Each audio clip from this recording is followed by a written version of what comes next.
Shorthand English Senior Speed, May 1984. Ready? Start.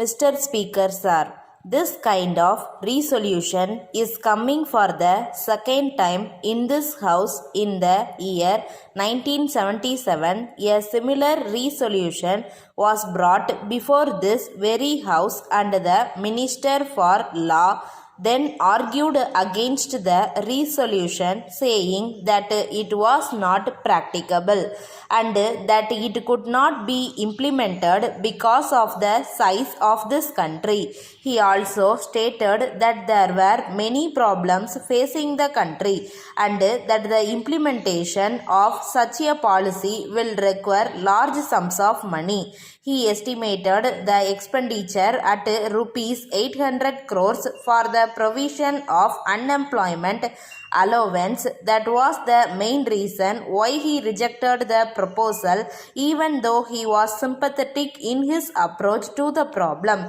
I think the same reason may be given by the Labour Minister in his reply to the debate. I support this resolution because everyone knows that the problem of unemployment is very great in this country. It is the duty of the government to solve the problem. The government will always say that there are not sufficient resources, and if this responsibility is placed on the government by a suitable amendment to the constitution, the government will have to accept it. In my opinion, if there is a will, there is a way. If the government wants to take up seriously, I have no doubt it can get the resources necessary for this purpose. In this country, after 35 years of independence, we are not able to solve many of the problems facing the country, and there is great unemployment not only among the educated but also among the uneducated people. The reason is that the education that we are providing in this country is not serving the real purpose. During the British period, this system was introduced and we have not yet changed it to the extent we want. This is responsible for the present situation. We are producing graduates in large numbers without any purpose. Every year, a large number of graduates come out of our educational institutions. If we go to the villages, we will certainly find that about 20 people of our village out of every 100 are educated.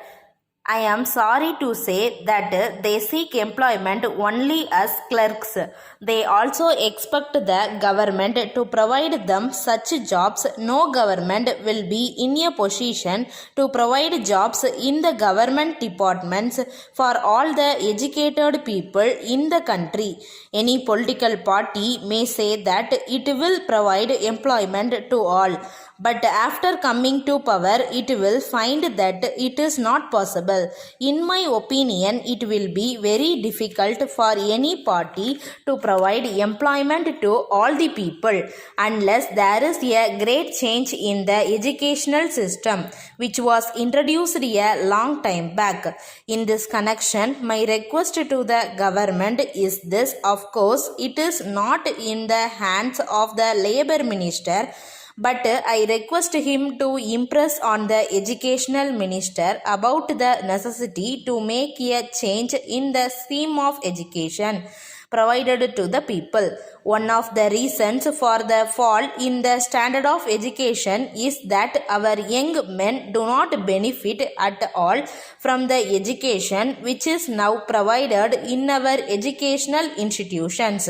The education that we have provided at present to students should be job oriented, because we need technical men in various branches in our villages.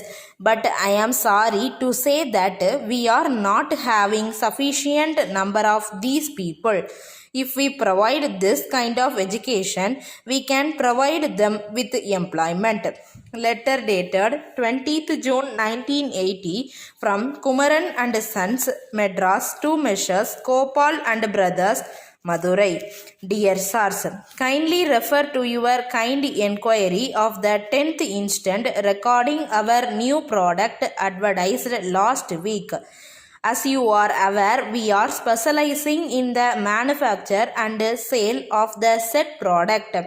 We can guarantee that our product is of the finest quality. It will be introduced in the market within a few weeks, and we are now ready to receive wholesale orders. The exact date for the opening of the retail trade will be announced next week. We have decided to give this commodity considerable publicity, and we have already launched our publicity campaign in all the leading newspapers in the country. At the same time, we are also planning a vigorous press and poster campaign so that the name of our product becomes well known to the public by the time the retail trade is started. We propose to publish our advertisements in several English and Tamil papers throughout the country. We enclose herewith details of advertisement materials that will be supplied free to those who stock our product, and also copies of the leaflets that will be distributed to the public. They contain information about the uses and advantages of our product. Our representative will show you sample pockets and take advance orders. We would welcome your valuable suggestions for making our advertisement campaign a success. Yours faithfully. Stop.